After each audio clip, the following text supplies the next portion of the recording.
Hello, everybody, and welcome to coverage of the World Magic Cup. This is here, the second quarterfinals. Luis, any predictions for what might happen here? Well, I predict we're going to get to watch Merfolk play, which I actually haven't seen so far this weekend. It was one of the decks that Unified Modern kind of brings to the forefront. You have some of the little more offbeat decks getting played. Why is that? Partially because it doesn't take any shock lands or fetch lands from other players, so your mana base of islands and like Mutavault is relatively safe. So we're going to start off with Merfolk against Infect, which is a pretty cool matchup. Yeah, we're going to get to see what they bring to the table. So let's head down to quarterfinals 2 here from the World Magic Cup.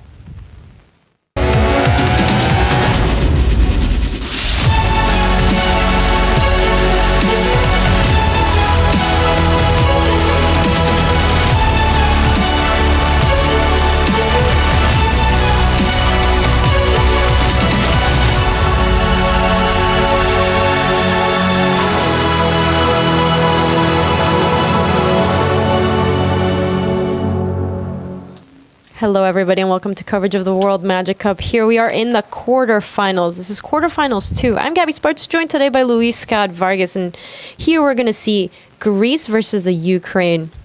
Over on the left, we have Papadopoulos. He's going to be playing Infect. Yep, and the matchup is going to be Merfolk, so it's time to meet the teams. Νίκος Καπώνης. Πέτρος Γιώτης. Παναγιώτης Παπαδόπουλος. Μπιλ Χρονόπουλος. Дорченко Артем. Юрий Бабич. Сарожинский Богдан. Сергей Сушальский. Раз, два. Слава Україні! Hello and welcome back. There you see both teams are ready to play. Here we have Papadopoulos. He's going to be playing Infect over there on the left versus Artem Fedor Chenko. He's bringing Merfolk to the table. Not a deck that we've seen too much of this weekend. No, and I'm curious to see how it plays out. Taking a look at the deck list, the Merfolk deck does not have any dismembers, potentially a concession to the unified format. And with 3 Vapor Snags, those are the disruption. And we're going to see Artem leaning pretty heavily on drawing Vapor Snag in order to stop Infect from, dealing the 10 poison damage that it's attempting to deal. So, Luis, any thoughts on how this matchup goes? The players are still pre-board here. How do you think it goes between Merfolk and Infect? It's really on Merfolk to pressure Infect before Infect assembles its combo, because the Infect deck is going to eventually be able to deal enough unblockable poison damage that before Merfolk, and Merfolk doesn't have very many ways to stop it with just the 3 Vapor Snags. So I think that Merfolk is the aggressor here because it's got to close out the game before Infect does. One card that's really key that you can actually see that Artem has 2 copies of in his hand is Harbinger of Tides, because that is going to provide a bit of disruption, especially with an Ether Vial, which unfortunately for Artem he does not have access to, because Ether Vial makes Harbinger a 0 mana play instead of a 4 mana play at instant speed. There we saw also in turn 1, Panajot is cycling that Twisted Image. Seeing that he's playing against the Merfolk, realizes that there's not a lot of things that he's going to be able to kill off with it. So it's just power and toughness there of the Curse Catcher. Nothing much happens, but gets to draw a card out of the equation. And Artem did have the option of countering the Twisted Image with Curse Catcher, but he decided a random card off the top of Panagiotis' deck is worth less than just having a Curse Catcher in play. Artem drew a 3rd Harbinger of Tides. Like you said, not exactly what he wants to see when casting the first one at instant speed is going to cost 4 mana. Yeah, that's going to be a bit tough to get to, but it will eventually get there. And also, he potentially has the option of getting hit by Blighted Agent for 1 or 2, and then casting a Harbinger to stop it. So Phantasmal Image makes an appearance. It's going to be copying that Curse Catcher.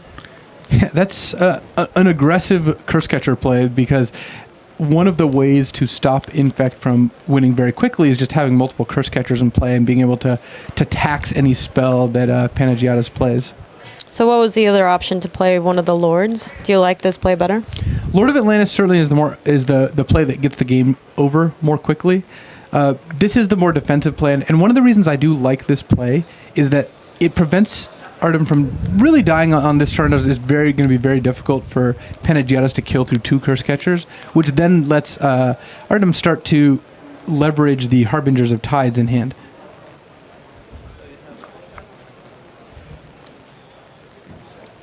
Here we can take a look at Panagiotis' hand. Looks like a Blossom in defense, a Might of Old Kroza, Twisted Image, Vines of Vastwood Become Immense, and Ink Moth Nexus. So a lot of pump spells, but again, you have to worry about Curse Catcher in the meantime. The Ink Moth Nexus is going to help a lot here because there are many ways where this turn ends up with a tapped Blighted Agent that doesn't deal lethal, it just deals a bunch of damage, at which point Harbinger's annoying, but Ink Moth Nexus gets around that. Alright, so Might of Old Kroza, and it resolves. Blighted Agent getting in there. Yeah, and Panagiotis opting not to do anything for the rest of the turn. So he's going to kind of like slow play to try to get around Curse Catcher. And again, Ink Moth Nexus is so critical here because Harbinger of the Tides can bounce this Blighted Agent, and that does not stop Panagiotis from having an infect creature in play. Well, he is going to try to prevent it. Vines of Vastwood trying to stop this Blighted Agent from returning to hand. Artem says okay. And Artem could have countered that by sacrificing both Curse Catchers, but that would just leave the door open to dying to Ink Moth Nexus. Let's see, can Panagiotis string together a kill here? It looks like he's going to be able to. Yes, and then become immense, and he can have enough mana to pay for both Curse Catchers. Sack one, sack the other, and he was just so ready to sacrifice those Curse Catchers. And yes, Panagiotis takes here the first game for Greece. Not one or two Curse Catchers were able to prevent that. But that's going to do it for game one here from Quarterfinals 2. We will be back with more Magic right after these messages. Looking for a place to try out new decks and strategies? Head to your local game store and check out Friday Night Magic. Get more info at wizards.com/FNM. Kaladesh is now available on Magic Duels. Build endless deck combinations with more than 1,000 unique cards. Play through hours of story with 50 campaign missions. Play Magic Duels free today on Xbox One, Steam, iPad, and iPhone.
In Quarterfinals 2, this is Greece versus the Ukraine, and we're going to be zooming in and seeing Petros Siotis versus Yuri Babic. This is going to be Absent versus Bant Eldrazi. Louise, any predictions for... Well, let's actually break this down for one moment. We have a Scavenging Ooze, a Tarmogoyf, and it looks like a... Yep. Mattery Shaper is jumping in front of the Tarmogoyf. Getting a Yavimaya Coast for Yuri. So normally I think this matchup's pretty close. A slight nod to the Bant Eldrazi deck. It just plays larger things faster. But this board position is highly in favor of Abzan. Just Scavenging Ooze, which is going to start growing here. Tarmogoyf and then 2 Lingering Souls tokens against a board of a Lone and Noble Hierarch. So I'm going to say that this game matchup favors Abzan significantly. And speaking of games also, Bill Chronopoulos took down game 1 versus Sergey Sokolsky. This was Dredge versus Titan Breach, and apparently Dredge got off to one of the fastest starts we've seen in the feature match area thus far. Yeah, and that leaves Greece up a game in 2 matchups, and actually it looks like they're about to be up a game in this matchup as well, barring a pretty fantastic comeback from Yuri here. Eldrazi Displacer making an appearance for Yuri. And Petros did take the opportunity to flashback and get 2 more souls last turn. So a pretty menacing board here.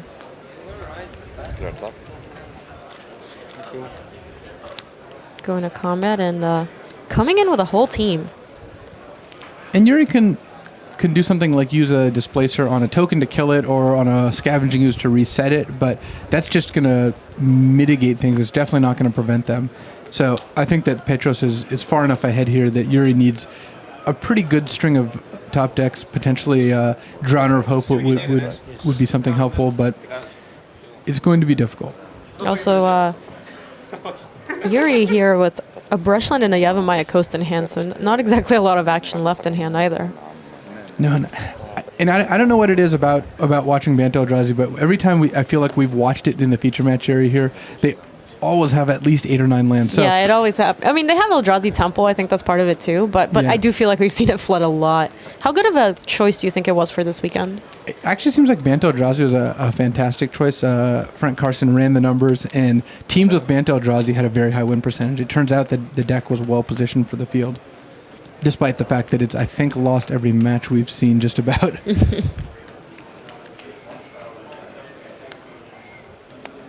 All right, that Noble Hierarch taking one for the team, and Eldrazi displacing one of those spirits. This is only slowing down the bleeding just a bit, though.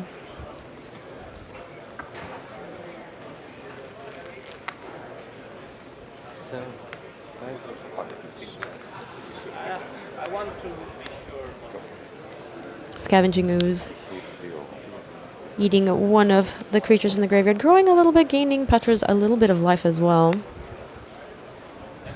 You see Yuri drawing a Hallowed Fountain, further, advancing the claim that Banto Eldrazi secretly plays 36 lands. They're trying to overcompensate for Ayavugan getting banned. That's what's going on. Wow, and this is one that we haven't seen too much of this weekend, but Siege Rhino is the draw for Petros, where we see a big attack. Yeah, we actually saw Macedonia almost, lose playing for top 8 with the Obs on deck with Siege Rhinos, and Greece 3 Siege Rhinos in this Obs on deck. So, see a few more Rhinos near the end of the tournament in the beginning, which may indicate that Siege Rhino was a good choice this weekend. And this is something we have seen many times, though. Siege Rhino coming down and draining for the last couple points of life, and Petros takes down this game for Greece. So currently Greece up a game in all of their matches. Off to a great start. They need to. They're potentially 2 game wins away from advancing to the semifinals here. Though we've seen comebacks before, and we'll find out what happens here soon. In the meantime, we're going to move back to Panagiotis Papadopoulos versus Artem Fedor Chenko. This was Infect versus Merfolk, and we saw Infect run away with it very quickly. It didn't really seem like Merfolk had much of a shot. Merfolk is just quite a bit slower than Infect is, right? Merfolk, it was rarely going to be able to kill as fast as Infect. It's got to hope to assemble enough Vapor Snags, Curse Catchers, maybe Aetherfile into Harbinger of the Tides, because that is a lot more difficult for Infect to deal with. All right, so that is the start that you were talking about in Aetherfile on turn 1, but what about this Mutavault that's coming down on turn 1? Normally, the Merfolk really wants to lead with Island, and normally I would say they also want to play a land on turn 2. Yes, and they just missed the land as well, so technically this Aetherfile will help them play cards in hand, but not having a blue source and not having more lands is looking pretty punishing here. Yeah, keeping the turn on Aetherfile hand makes sense. You almost never mulligan land plus Aetherfile because it's just so powerful. It just casts a creature every turn for free. But at some point, Artem is going to need to draw a blue source. Otherwise, the Dispel in his hand, the Vapor Snag in his hand, these are just not going to do anything, and he's not going to be able to play that many cards down and still have a realistic chance of winning the game. Well, it's really difficult to stumble. Infect is one of those decks that will just punish you horrifically for stumbling. Yeah, sometimes when you don't stumble, Infect punishes you, and, yes. And when you do stumble, it's even worse. Blighted Agent making an appearance. Artem ticks up that Aetherfile to 2. So he's found a second land. It's another Mutavault, though. Won't be deploying any blue spells from hand easily. All right, so Mutavault coming in for the beatdowns. One Mutavault animates the other one. This drops Panagiotis down to 18.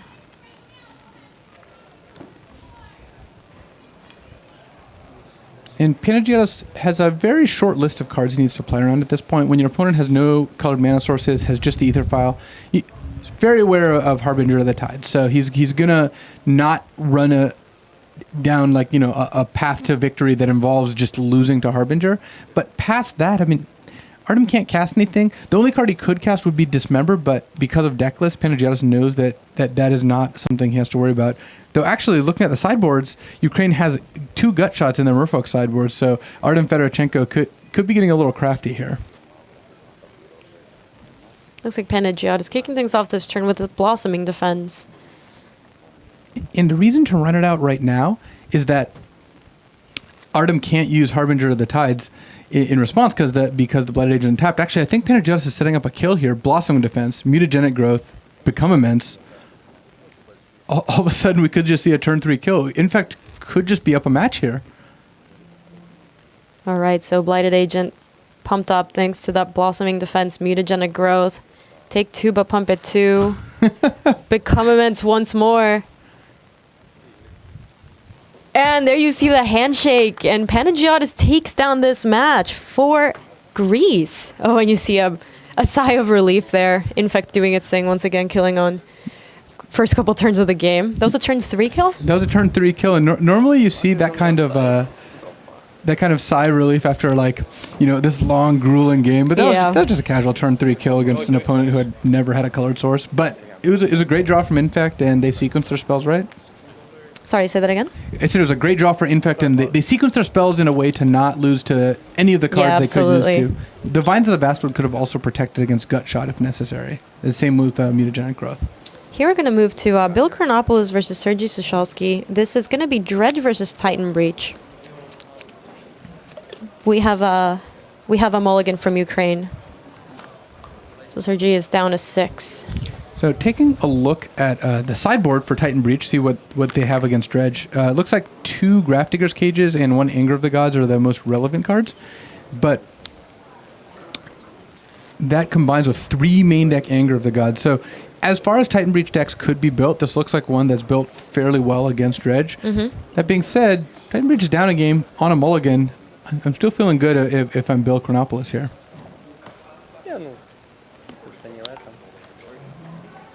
All right, so kicking things off with Faithless Looting.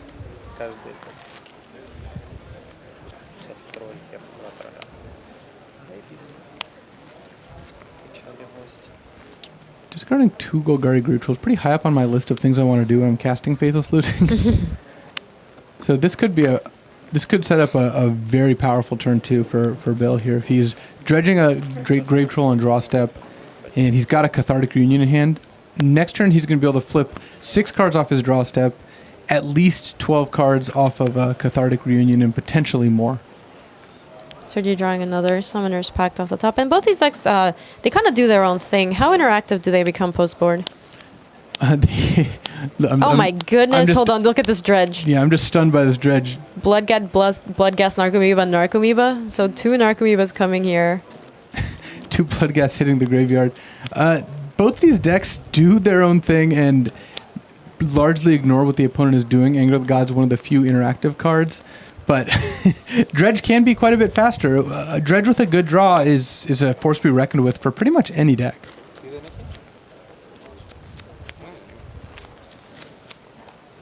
You see Sokolsky's hand. 2 Obstinate Balos. Do you think that is that any helpful in this matchup? It buys you a little bit of time, but this hand is not one I would be happy with if I'm Sergey, because not only does he not have a 4th land to play, he's just got the 3rd land in hand. He's got no acceleration, no Secure Tribeller, no Search for Tomorrow. Can't technically cast any Obstinate Balos. He can technically cast Summoner's Pact, but he can't pay for it yet, so that would be ill-advised. So in order for Sokolsky to get back into this, he's going to have to draw lands, but just drawing lands and playing Obstinate Balos is not going to beat this caliber of a Dredge start.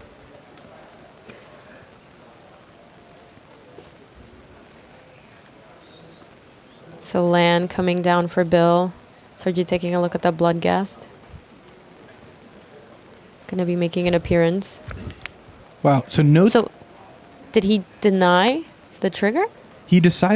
Bill decided intentionally not to bring back Bloodgast. It is a May, and to play around the 4 copies that are now of Anger of the Gods that are now in Sergey's deck. And just get it back at the end of Sergey's turn? And that's the plan because he has Arid Mesa as a fetch land, so that can trigger landfall end of the opponent's turn.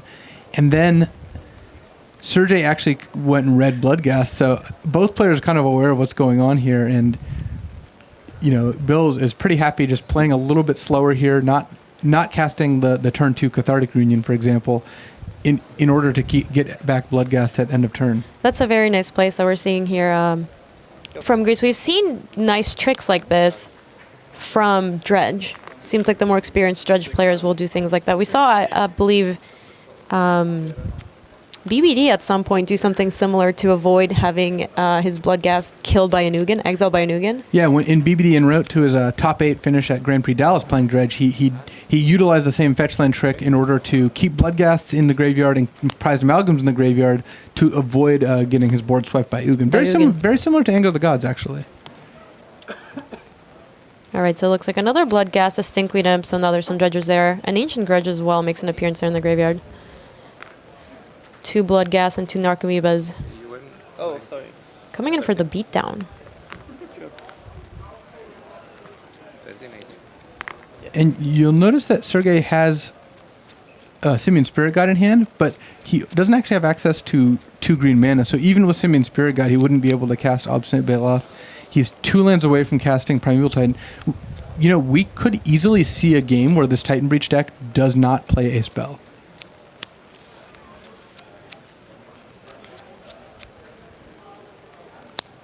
Cathartic Reunion is a play for Bill. Discarding Conflagrate and the Grave Troll. All right, and getting the Conflagrate in the graveyard seems pretty important as well here if you want to close out this game. Yeah, it could represent an additional turn off the clock here. Also, did you see a little sneaky one that came out of that Golgari Grave Troll? There's that Scourge Devils there. Oh yeah, speaking of taking turns off the clock, Scourge Devil means that Bill easily could represent lethal next turn if he's able to unearth this Scourge Devil. And also, Bill found 2 prized amalgams from this second card draw from Cathartic Reunion, and it looks like the third thing being Dredge is going to be a Stinkweed Imp. There's an Narcomoeba. So between the Narcomoeba, the Bloodghast and Graveyard, Bill's got a lot of action going on. He's got prized amalgams as well. He's basically all in. He could be all in on Sergey not having anger here, but it depends on how Bill wants to play this game. He's ahead so far that not dying to anger seems like a wise choice. And we'll see actually if what he ended up doing, because he did Dredge a Narcomoeba there.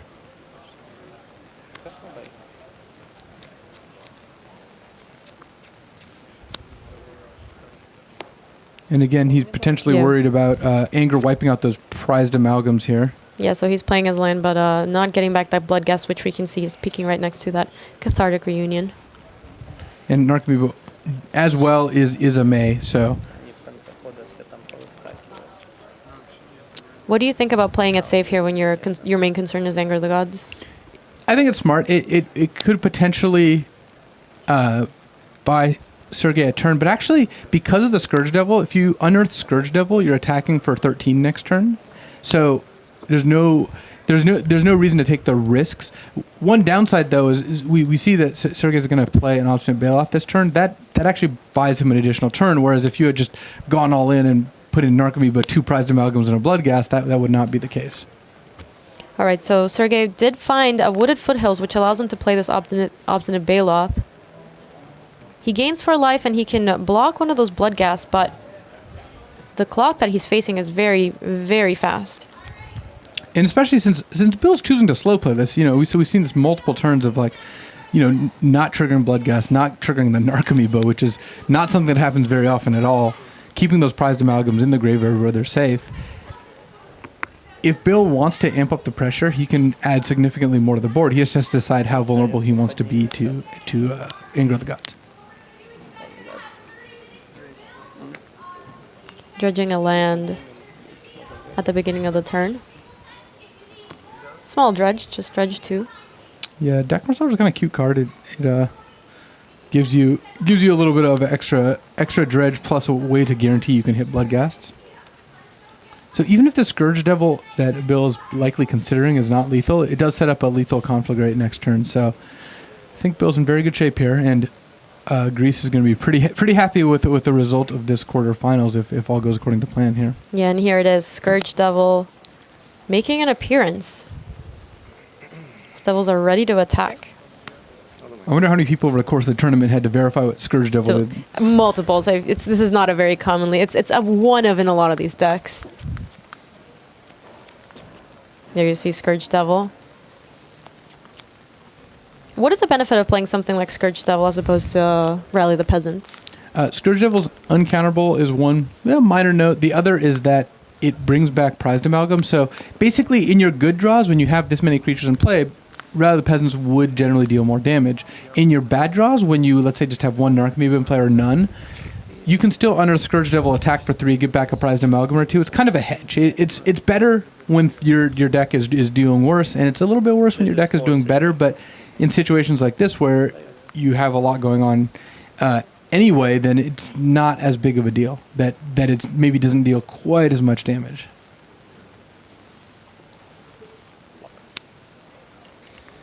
All right, so Obstinate Baloth jumping in front of one of the Blood Guests.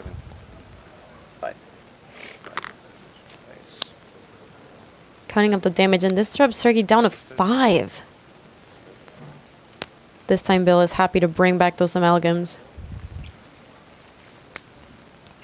And Bill hoping to not see Anger of the Gods, but knowing that even if that is the case, he's still likely winning this game. No, he has those 2 Blood Guests, and they're going to have haste. Oh, wait. Through the Breach was an incredible top deck. Bill's at 18. Actually, Through the Breach, Simian Spirit Guide, put in Titan, attack, put in Titan, get 2 Valakuts, attack, get 2 Mountains, 12 you off Valakut, 6 you off Titan, 4 you off Obstinate Baloth. I actually think Sergey stole this game. Yeah, there you go. So Through the Breach, Titan. Wow, what an insane draw. And here, Bill played around Anger of the Gods by waiting an extra turn to get these amalgams back. Ended up being a couple points short of killing Sergey because of that Obstinate Baloth. Top deck Through the Breach actually did punish that line of play. Yeah, and there you see the Titan and the Obstinate Baloth attacking, getting 2 more Mountains, triggering those Valakuts once more. And wow, Bill picks up his cards, and it looked almost like Greece was going to make it through, and now they're going to force a game 3 here. Wow, I did not expect that. That was insane. You can see it in their eyes. They're like, whoa, we got away with something here. Oh yeah, they knew they weren't supposed to win that game. And the really funny part is that Bill made a conservative play by playing on Anger of the Gods. What looked like one of the few ways he could lose that game. It turns out that extra turn just gave Ukraine the window to draw Through the Breach and finish a game out of nowhere, especially with involving a Simian Spirit Guide. Of course, hindsight is 20/20, and here we see that it didn't pan out. But what do you think about that play in general? I like how Bill played that game. I like how he chose to use his dredge deck, just because that sequence of events that he ended up losing to, I think, was less plausible than Sergey just having 1 copy of Anger of the Gods in what looked like an otherwise pretty bad draw. So here, moving back to Petrosiotis versus Yuri Babic. Matchup is Abzan versus Bantel Drazian. Any thoughts on what happens when these players go post-board, Luis? So the way these decks are constructed, they're not particularly vulnerable to any specific cards post-board, and I wouldn't expect the matchup to change significantly. Engineered Explosives is a card that Bant finds useful against Lingering Souls and the legions of 2-drops that Abzan tends to play. On the other hand, Abzan gets to side in Damnation, and Maelstrom Pulse has slightly better removal spells, but in neither case are we talking Ravenous Trap levels of sideboard cards. We're just talking about incremental upgrades. All right, so just a couple Noble Hierarchs to kick things off for Yuri. One of those Hierarchs getting in for the beatdown plan. It's a good start for Bantel Eldrazi. No Eldrazi in play yet, but having double Noble Hierarch means that it is pretty easy to curve out with Thought Not Seer, Reality Smasher on turn 3. Yeah, and Petra's firing off that Abrupt Decay to take care of the first of the Noble Hierarchs. Oh wow, that's going to end up working out really nicely for him. Yuri doesn't have another land, so he would have been able to play a Thought Not Seer this turn. Yeah, instead he has to be okay with playing a Matter Reshaper and passing the turn back to Petros. I think we might see some standard action here. Liliana, the Last Hope, picking off Noble Hierarch. That's going to put Abzan in very good shape. And indeed, you are right. There you go, Liliana. Tick up. Down goes the second Noble Hierarch. And Petros is doing a great job denying Yuri mana this turn, though he has drawn the Cavernous Souls for the turn. And that does help because it lets Yuri play an Eldrazi Displacer instead of just doing nothing. Eldrazi Temple is the card that Yuri's really looking for, though. Matter Reshaper attacking the Liliana. Down a 1, and then a follow-up Displacer coming down for Yuri. Let's see if Petros can do anything to keep this Liliana alive. It looks like he's going to be able to play one creature this turn, which won't keep Liliana alive if Yuri is determined to blink it with Eldrazi Displacer, but it will make things a little bit more difficult because by making Matter Reshaper, shrinking it to a 1/1, it means that the Displacer has to get through in order to kill Liliana. All right, so Forest coming in here for Petros. What if the creature he plays is a Siege Rhino? How do you feel about blinking that? That seems like it works out pretty well for Petros. Do you think he put Siege Rhino in his deck to specifically fight against Eldrazi Displacer? Yeah, it was exactly that was exactly as That was intended. first on his list. Just trampling through the Eldrazi, crushing them.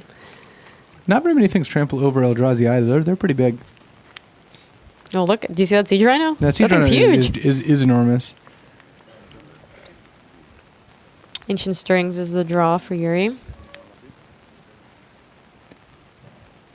So it would be painful, but he can do what you said. He can Eldrazi Displacer the Siege Rhino. We'll bring it back tapped, and then Yuri will get drained for 3 down to 11, but will get to kill Liliana. Do you think that's worth it? Liliana, she's not doing anything particularly brutal right now because the Noble Hierarchs are already dead. So if Yuri had Noble Hierarch in play, that would be very different. On the other hand, losing 3 life and having your opponent gain 3 life is not the end of the world. It's not like them drawing 2 cards. It's not a disaster. So there's land number 4 for Yuri. Something he desperately needed a couple turns ago. He would have been able to play that Thought-Knot Seer much earlier.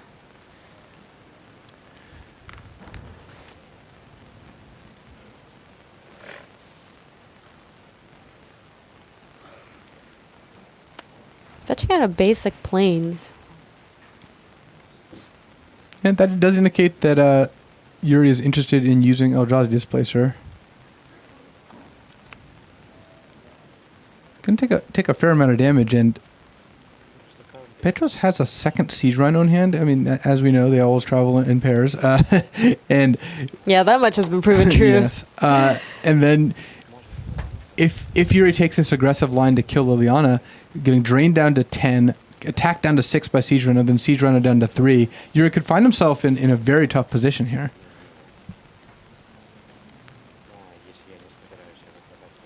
To be fair to Liliana, though, I feel like that happens with her a lot, right? She's just, kind of sitting in the corner, taking up slowly, quietly, not doing a lot, and then suddenly she ultimates. You can never win. Yeah, she does represent a dangerous ultimate. Haven't seen it quite as often in Modern, but she does, do some good work in Modern, and in fact, she was very effective this game. How likely are we to see a card like Liliana in Abzan decks? Is she present now in most of the builds, or? I would say the average number among the 75 cards in Abzan is something like a little over 1, where a lot of the lists don't have any in the main deck and have 1 in the sideboard, and then some have like 1 and 1. She's useful at killing 1 toughness creatures, and she's much better than other Liliana the Veil at doing so. Oh, yeah, and this is a painful blink, but yes, that is exactly what we're seeing. Eldrazi Displacer blinking the Siege Rhino. There's going to be a drain, but this Liliana is not long for this world. There's a pretty good argument for Yuri keeping Matter Reshaper back and blocking Siege Rhino, because it's just a chump block, and because of trample it only saves 2 damage, but what it does do is it gives you another flip for a land or draw you into something like Path. Yep, and it looks like we might be seeing this Reshaper jumping in front of the Siege Rhino. Well, if you left Reshaper back, it doesn't signify that you would like to block. He's decided he doesn't want to. Interesting. If you weren't going to block, attacking last turn would have been a pretty wise move because there aren't any haste creatures out of the Obs on deck. Yeah, the no attacks, no blocks. Doesn't look very good here. Unfortunately for Ukraine, being at 6 life against a Siege Rhino in hand and what I assume is about to be 4 Lingering Souls tokens means that Ukraine's in about as tough of a spot as they were last game against Dredge, but this time I don't think there's a Miracle Through the Breach coming to save them. Just another displacer off the top. Thought-Knot Seer does help, though. Thought-Knot Seer means that Ukraine can take the Siege Rhino out of Petros' hand, end up in a spot where you're not dead to the tokens plus Siege Rhino, but once the tokens attack Yuri to 2, he's going to have to draw Engineered Explosives next turn, or he's just going to die to the army of flyers. Yeah, I was going to ask, so what are the outs to killing these spirit tokens? Because you can pick them off slowly with Displacer, but you don't have that amount of time. No, once Yuri falls to 2, that no longer is on the table. It looks like 2 Engineered Explosives. Looks like that's what we're drawing to here. Yuri laying out potential blocks while discussing with his team, trying to figure out how the Siege Rhino is going to be dealt with here.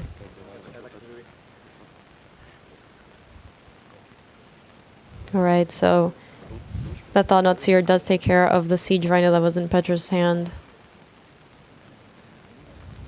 He's drawn a Liliana for the turn. So Liliana the Veil, if you -2 her, Yuri sacrifices Matter Reshaper, still has decent blocks. That's not as exciting as it could be. The 4 spirits getting in their drop. You're down at 2.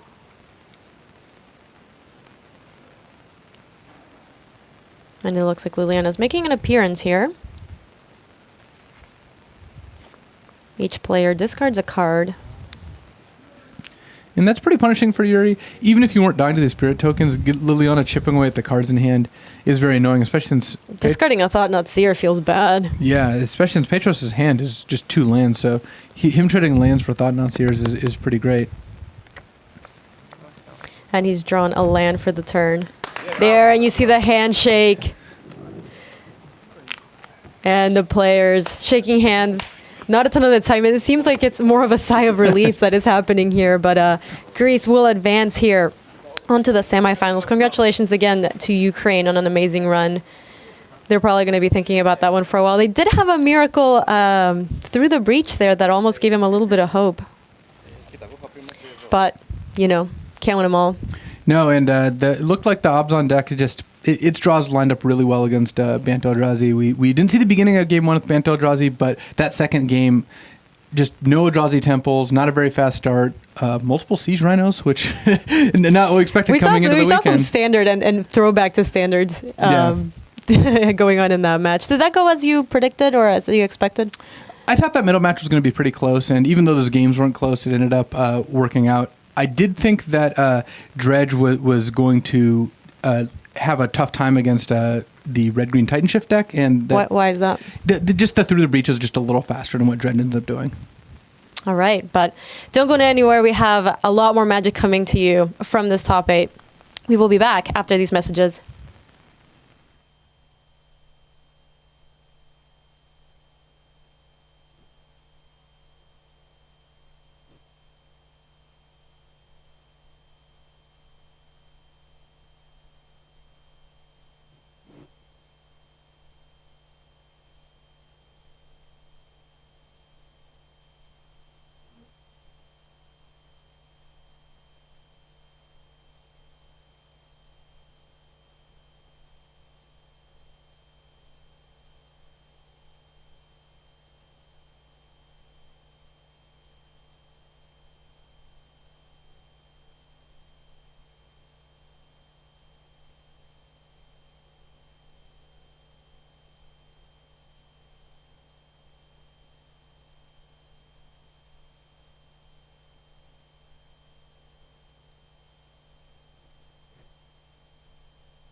Hello everyone, welcome back to the News Desk. Rich Hagan joined by Pro Tour historian Brian David Marshall and Pro Tour Magic the Gathering Hall of Famer Luis Scott Vargas, fresh from the booth, where you've had a couple of interesting rounds to report on. Why don't we take a look at our bracket here halfway through the quarterfinals, and we'll show you what's been going on so far. We know plenty of you joining us with every match as we go by, some of you waking up late on Sunday morning here in Europe, some of you still staying up in the middle of the night. I know tons of Australians stayed up to watch their quarterfinal against Italy. Let's see what happened in that first quarterfinal. Australia against Italy.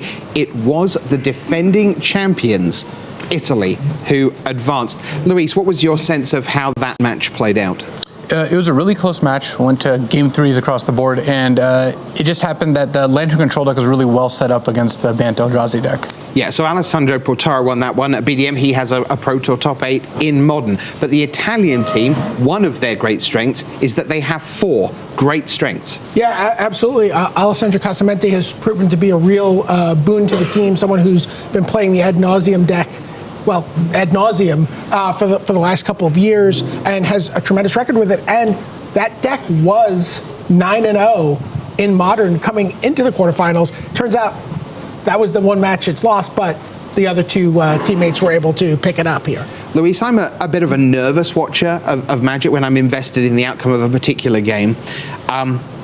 You are a fast player. You do a lot of things at high speed when you physically play the game. Watching Mattia Rizzi play the Infect deck, I'm very nervous because when he sees what he's going to do, he does those 7 things at a speed that is so fast. And I just wonder whether at some point a teammate might not be there fast enough to go, wait, you know that's 9, not 10. So we'll see how that goes. How much is the speed a benefit, and how much is it a concern? If you're confident you know what you're doing, and if you're counting everything out correctly, then the speed is fine. You should play at the pace a player comfortable with. If you're unsure, you should not be rushing through things. So we did see him double checking with Andrea many a times. If in the situations that were close, when he drew the pump spell, he was just like, all right, I'm just going to do this. Right. So Italy advanced to the semi-finals with their win over Australia, but great job by Team Australia. David Mines, Gary Lau, Ryan Cubitt amongst the team there. Great job by all of them. Hats off. But they are eliminated. What about the bottom half of the bracket? Because we've just seen our second quarterfinal. That was Greece against Ukraine. BDM, what went on? Well, you know what? This was, it looked like it could have been a very, very quick match.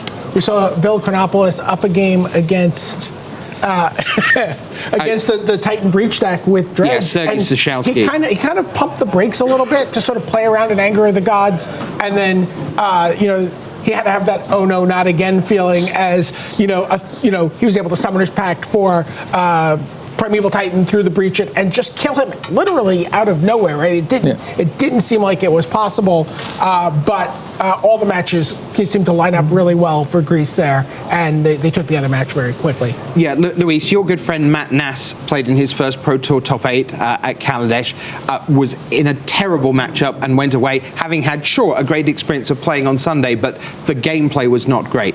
Someone has to lose every match. Ukraine did lose, but at least they've gone away with that fantastic moment at the end of the Sokolsky, and that is something that they will be able to say, hey, you know what, this was where we played with the best in the world, and we got our moment on camera, which really pleased about. But it is Greece who advanced to the semi-finals. We're going to turn our attention now to our third quarterfinal. Let's show you that bracket one more time, and it is going to be Finland against Belarus in the bottom half of the bracket. Greece awaiting the winners of this one. So let's take a look at Finland for you. Here is Team Finland. Lauri Pispa, Tuomas Tuominen, Leija Lahonen and Matti Kuisma are the team, and their opponents are Belarus. And here we're going to see them in just a moment. There we are. You've got Pavel Miedzvedski, he's the national champion, Ihar Kleonski, Dmitry Andronchik, and Gleb Bantsievich. So the all-important matchups, because we've got 3 matches, of course. Let's show you who's sitting in which seat and the decks that they're going to play, and we'll hand over to Luis to think what might happen here. So Lauri Pispa with Lantern Control up against Dmitry Andronchik with Jund. A favourite, Luis? I like Jund in this matchup. Why? It has enough disruption to deal with Lantern's problematic permanents like Ensnaring Bridge, and it has a relatively fast clock. All right, so potentially that's advantage to Belarus. Let's take a look at our middle matchup here. And in Seat B, it's Madikwisma with Dredge and Iha Kleonsky for Belarus. He's playing Bant Eldrazi. So Dredge against Bant Eldrazi, Luis. I prefer to be on the Dredge side. It is fast enough and powerful enough that the Eldrazi deck's main game plan just doesn't work out as well against it. BDM counting to 2. Are you at 1-1 so far? I am. Okay, that's good. We're on the same page. So what about Seat C then? Leo Lahonen is with Blue-Red Kiln Fiend in Seat C for the Finns. And a deck that really we're not seeing much of here on the final day, despite it being one of the most powerful strategies in Modern. It's Affinity for the national champion Pavel Miedzweski. Blue-Red Kiln Fiend against Affinity, Luis. Rather be on the Blue-Red Kiln Fiend side. It's just a touch faster. Yeah, Rich, I know you're a big fan of the 100-meter dash. I am. And that's kind of what this matchup is, right? This is two people just in the starting blocks trying to shoot out as quickly as possible because they're both, one's like capable of turn 2 kills, the other Affinity is capable of turn 3, turn 4 kills. Well, let's take a look at some of the decks that we're going to see in action here in the third quarterfinal. Here's Larry Pisper, the Finnish captain with Lantern Control. Luis, you say that the matchup here isn't great, though, for Lantern. I think Jund is favored here, but Lantern, when you have a deck that has 4 Inquisition of Kozilek and Collective Brutality, you can just strip your opponent's answers very easily, and Lantern could certainly run away with the game. All right, let's take a look on the other side of Seat A. It is the Jund list for Dmitry Andronchik. BDM, it's kind of a greatest hits of modern Jund. Yeah, I mean, Jund just keeps rolling along, gets new cards from time to time. We see, Kalidas and Collective Brutality as cards that have added into it, but it looks very similar to when we first saw the deck years ago, played by Reed Duke at the Magic Online Championship, which was kind of where it first showed up in Modern. Luis, we've talked over the weekend, there are so many unfair decks in Modern. Jund is just incredibly efficient. Is it the efficiency? Is that why you play it? Yeah, it's the efficiency and the power of just getting the best cards out of all 3 colors. All right, well, we'll see whether Lantern Control as an underdog can get the job done against Jund, but that's just one of 3 matchups in our third quarterfinal. It is time for Finland against Belarus. Enjoy.